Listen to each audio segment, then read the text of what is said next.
Let's turn to the latest on the national debate over the abortion pill. The Supreme Court still not ready to make a ruling on access to the commonly used drug mifepristone. Now it's looking like that final decision will come on Friday. NBC 5's Evrod Kasmi live downtown with a reaction and a rally that's getting underway tonight. Evrod? Yeah, Stefan, there is a protest and picket line that's going on right here behind me now. This group is made up of the who's who of Chicago area reproductive rights advocates. And as you mentioned, their goal is to raise awareness about that abortion pill. You can hear them chanting right here behind me. A decision on that was expected today, but it has now been pushed back to Friday. So even if you think that you would never have an abortion yourself, if you ever had a miscarriage, you may have a need for this medication. Carrying signs and chanting, pro-abortion rights groups made their voices heard today in front of the Dirksen Federal Building downtown Chicago. They're raising awareness about the use of the abortion drug mifepristone while awaiting Supreme Court Justice Samuel Alito's ruling on its use. We don't know yet how he's going to rule. He could kick it back to the entire Supreme Court. He could uphold the Texas judge's ruling stating that mifepristone cannot be used even in states where abortion is legal, like Illinois.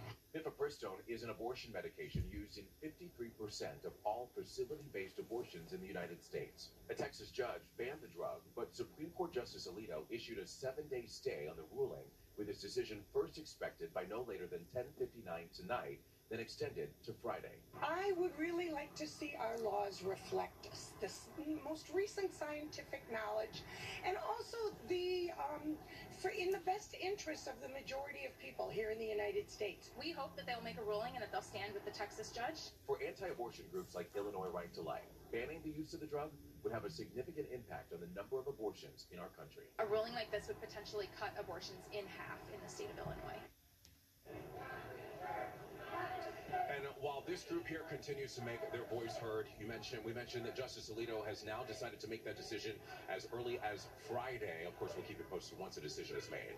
We're live outside the Dirksen Federal Building. Evrod Kasmi, NBC 5 News. Thank you, Evrod. Right now, a rally for abortion rights. Protesters say they don't want to see the government interfere with women's bodies. Earlier today, the Supreme Court delayed making a decision that could prevent patients from getting the abortion pill by mail. NBC 5's Evrod Kasmi is live for us at Dirksen Federal Building with more. Evrod. Well, guys, the picket line is just wrapping up, and the people here are getting ready to go home. They were fighting, as you mentioned, for women's reproductive rights and the use of a specific abortion medication. And in just days, a decision is going to be made on a drug that is used in over half of facility-based abortions here in the United States.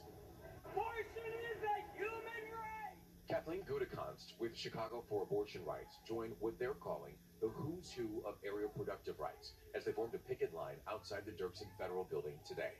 They're raising awareness about the use of mifepristone, the most common abortion medication in the United States. I hope to accomplish more public awareness of the need for us to get out and protest, the need for us to say this is a decision that belongs to the person themselves in conjunction with their doctor, not to any justices. Today, Supreme Court Justice Samuel Alito was supposed to make a decision on the use of the drug ever since a judge in Texas banned it. Justice Alito delayed that decision now till Friday. We don't know yet how he's going to rule. He could kick it back to the entire Supreme Court. He could uphold the Texas judge's ruling stating that mifepristone cannot be used even in states where abortion is legal, like Illinois. We oppose abortion in all forms, not just because it's an attack on human life, but also because it's dangerous for women. So in the case of mifepristone, 28 women have died as a result of legal use of this drug. A spokesperson for anti-abortion group Illinois Right to Life talked about the potential dangers of mifepristone.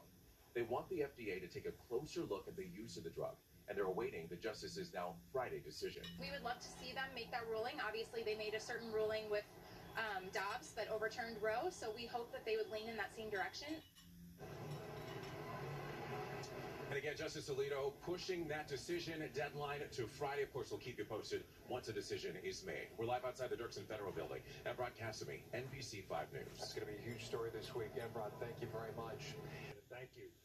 Well, the Supreme Court is now giving itself until Friday to decide the future of access to the abortion pill mifepristone. The delay extends the pause on tight restrictions, meaning the drug is still available. WGN's Jenna Barnes is live at a rally in the Loop with how lawmakers are responding. Jenna? Yeah, Dina and Ray, several abortion rights groups are rallying behind me. They're saying hands off our bodies as we speak. And as the Supreme Court gives itself a couple more days to potentially decide the future of access to medication abortion.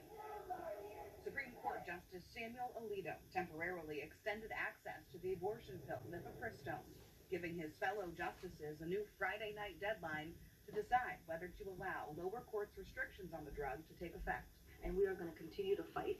That is the commitment that this president, this administration has made, and we are going to continue to protect women's reproductive rights. The Biden administration argues chaos would ensue with the implementation of those limits. They say the drug can't be mailed or dispensed as a generic, and patients who seek it need to make 3 in-person visits with a doctor. Those limits, set by an appeals court, come after a federal judge in Texas revoked the FDA approval of mifepristone, the most common method of abortion in the United States, used widely for more than 20 years.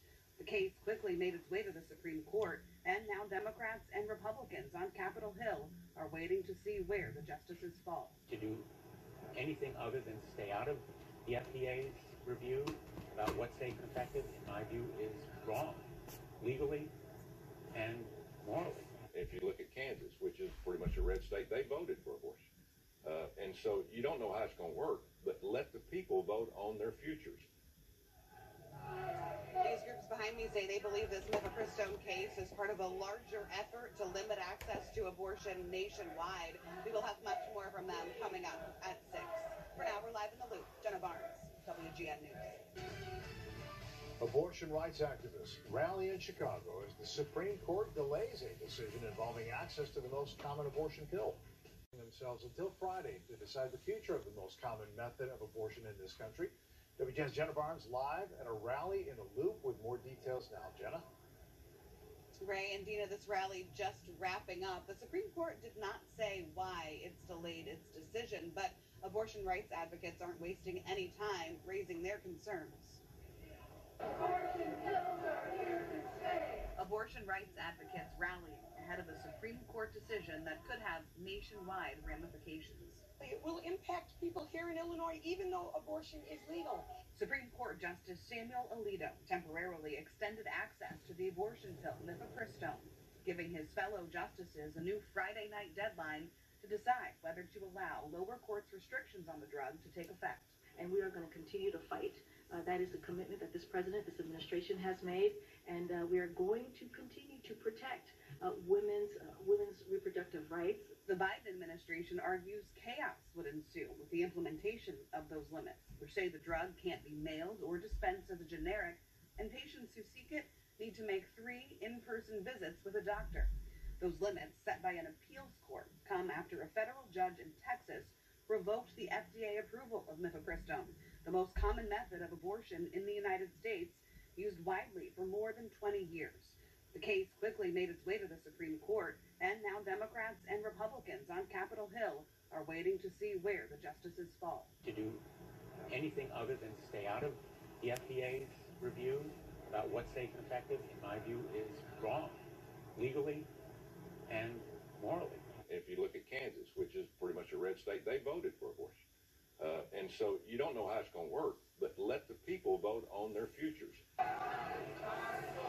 These advocates hope the high court keeps access to the drug as it stood for decades. It's your choice, made in conjunction with your physician, obviously. Now, before the delay, the White House said it was prepared for any outcome from the Supreme Court, an outcome that is now expected by 11 p.m. Central Time Friday. We're live in the Loop tonight. Jenna Barnes, WGN News. Thank you, Jenna. Abortion rights supporters protesting outside the federal courthouse in downtown Chicago tonight, calling for the Supreme Court to continue to allow the use of the abortion drug mifepristone. They spoke against the Texas judge who ruled that that drug should be banned. The high court was set to rule today on an emergency appeal to that judge's ruling. That has now been delayed until Friday night. The drug will still be available at least until that time.